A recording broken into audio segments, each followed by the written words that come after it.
Hi, everyone. I hope you're doing great today. Wow. Just wow. By the way, how are you doing? Are you okay? What is the state of your heart right now? Do you feel any better? I just hope that you're feeling better today because I know that yesterday was much harder.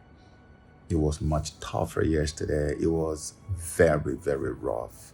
I cannot even begin to imagine what so many people had to deal with yesterday when the feeling was just as if they took all of your expectations and just dashed it against a stone. It was tough. It was tough, especially for people who do not quite understand the nature of the battle they signed up for.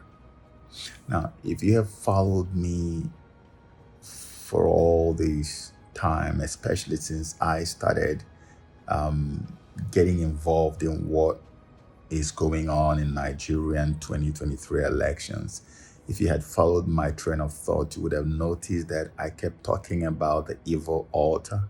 I kept talking about the old order. I have been very consistent about it. Peter is only just one piece of the puzzle of what God is about to do. And so, in this particular video, I don't know how long this is going to be.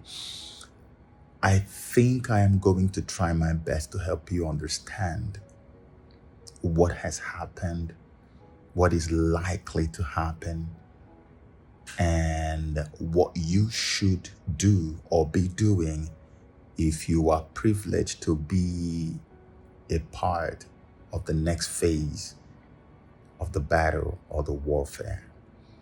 But before I do that, I want to first of all congratulate all of you who signed up for the first phase of the battle. It's a very long walk to freedom. How many of you have seen me post that repeatedly? Long walk to freedom. It's on purpose because I already know how long this is going to be. Okay.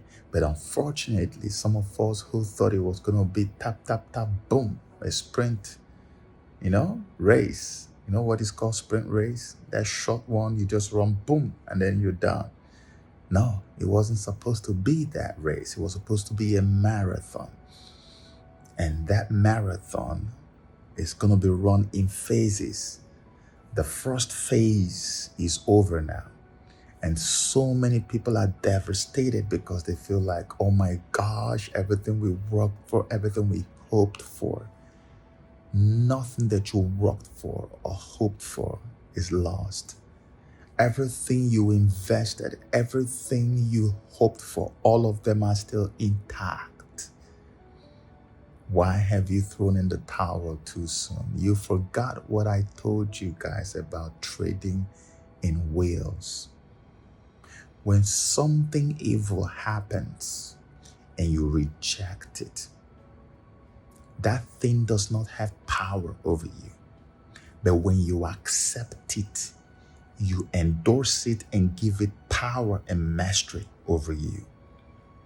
Now, let me ask you, do you accept what has happened in Nigeria?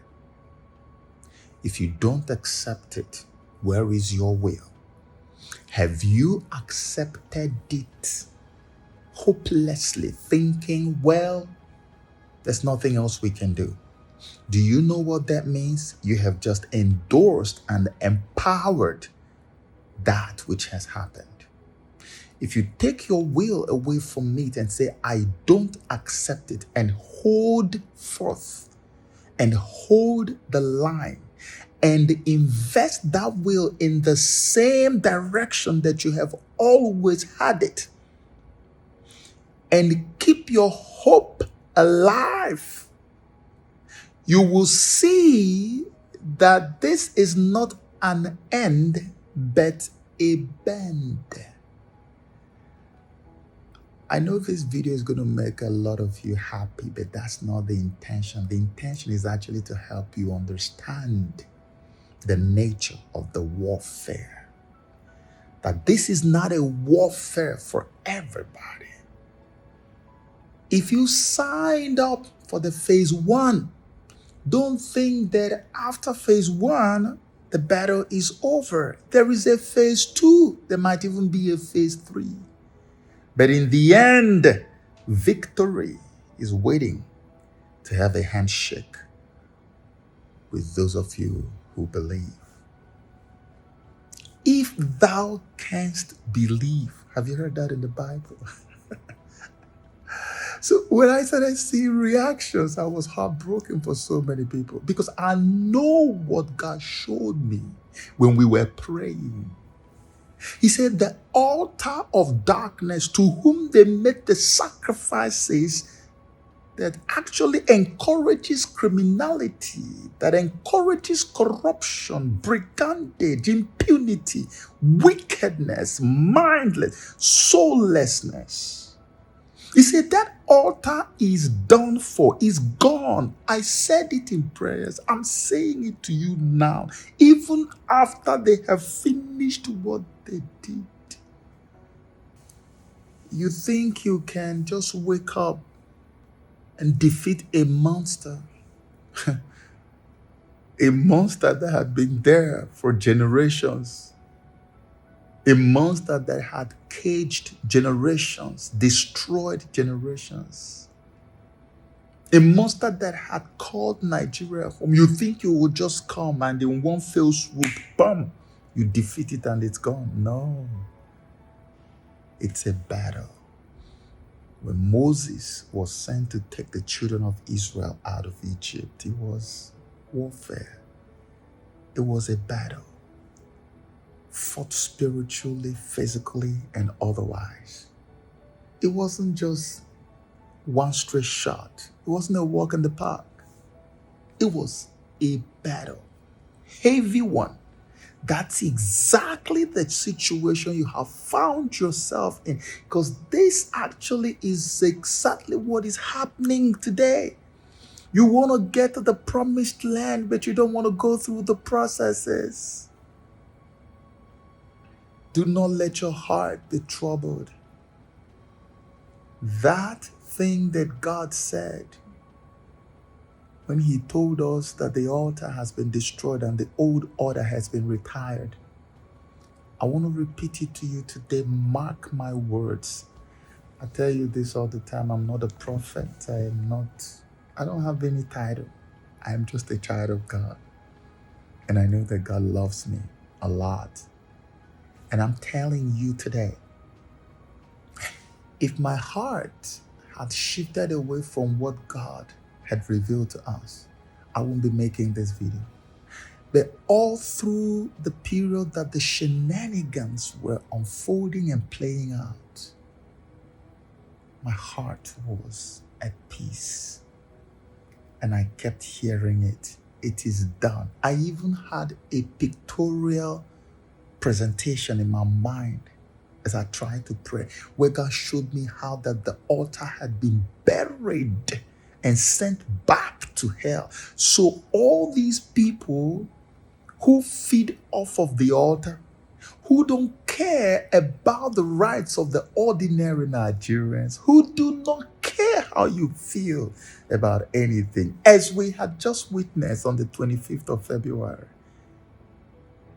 You know, we used to say that 2019 elections, that those were the worst elections in the history of Nigeria. I didn't think any other one could top it until February the 25th, 2023. Even the international observers, they said it. I've never in my life seen anything like we saw on that day. I've never seen INEC run so fast to reach a conclusion. They were moving, they were running. INEC, look, you have poo-poo on your leg. No, don't worry, I'll clean it. INEC, look, your bag has just fallen. Pick it up. No. Don't worry, you can take the bag. INEC, look, your shoe fell. Oh, no, don't worry. Don't worry, meet me up at the finishing line, please. INEC didn't want to hear anything. Just racing. It was like racing to the finishing line, Inec chairman came out, told everyone, oh, beavers, beavers, beavers. On that day, not one, not two, not three, not four, not five, multiples. Nothing, nobody cares. Even when Inec was talking about beavers, deep down in my spirit, as a man who had followed Nigerian affairs for so long, I knew they were never going to deliver. The one thing that gave me confidence and kept me even talking about the elections at all was because God had shown me that the altar that feeds these kinds of satanic behaviors had been toppled, buried alive. And he said to me that almost everything they used to get away with, they would do the same things, but this time they wouldn't get away with them. That's number one. Number two, he said there is a new spirit of Elijah that is being released on this generation of Nigerians. All this I said in my videos, true or false? So let's keep living and see how these things play out. The altar is dead. The old order is retired. Can I just say it again? The altar is dead, is gone, is burnt. The old order of impunity, of criminality, of corruption is gone. Because if God does not retire the old order, tell me how any young Nigerian growing up under this dispensation would have any sense of patriotism, of decency, of integrity in anything they do. If we have an umpire like Inec that took people's rights and trampled them underfoot, if we have such, and Nigerian young people watch this happen in real life, in fact in 3D, how do you expect them to be patriotic? How do you expect them to believe in the rule of law? How do you expect them to believe in integrity and in decency? The journey has begun. It's only up to you now to hold the line. Everyone is not built for a long-drawn battle. Many of you thought that this was a quick battle that you would just get into and just boom, boom, boom, like Mike Tyson. Pum, pum, pum, within the first 2 minutes or so, he's got someone on the ground. And that's why I was watching a video on him one time. They said every time someone withstood him past the first 2, 3, 4, 5 rounds, that he becomes psychologically conquered, because he usually would not let anyone go past those rounds before he knocked them down. So you can imagine going into this kind of long drawn battle with the mindset of a Tyson boxer, hoping that you will punch once and then he would just die. No, they don't die like that. They will wake up, fight you, move you from round 1 to probably around 15 to 20. But in the end, mark my words, in the end, victory is always going to be yours. It's all up to you now, because you're angry, because you're depressed, because you're pained, you're disappointed, you throw in the towel. No, don't throw in the towel. It's okay to stop at this point. In fact, deactivate your account on social media. If there are things that people are saying that are stressing you, deactivate, just step out, but just hold the line. Let the people who have signed up for the phase 2, let the people who are destined for the phase 2 step into the field and get ready, because in this phase of the battle, a new kind of miracle will still happen. Because, as Nigerians say, miracle no dey tire our God. Our God never gets tired of miracles. I love it with all my heart. Keep hope alive and do not be dismayed, because God has only just begun with us. It is not over till it is over. It is not an end. It is only a bend.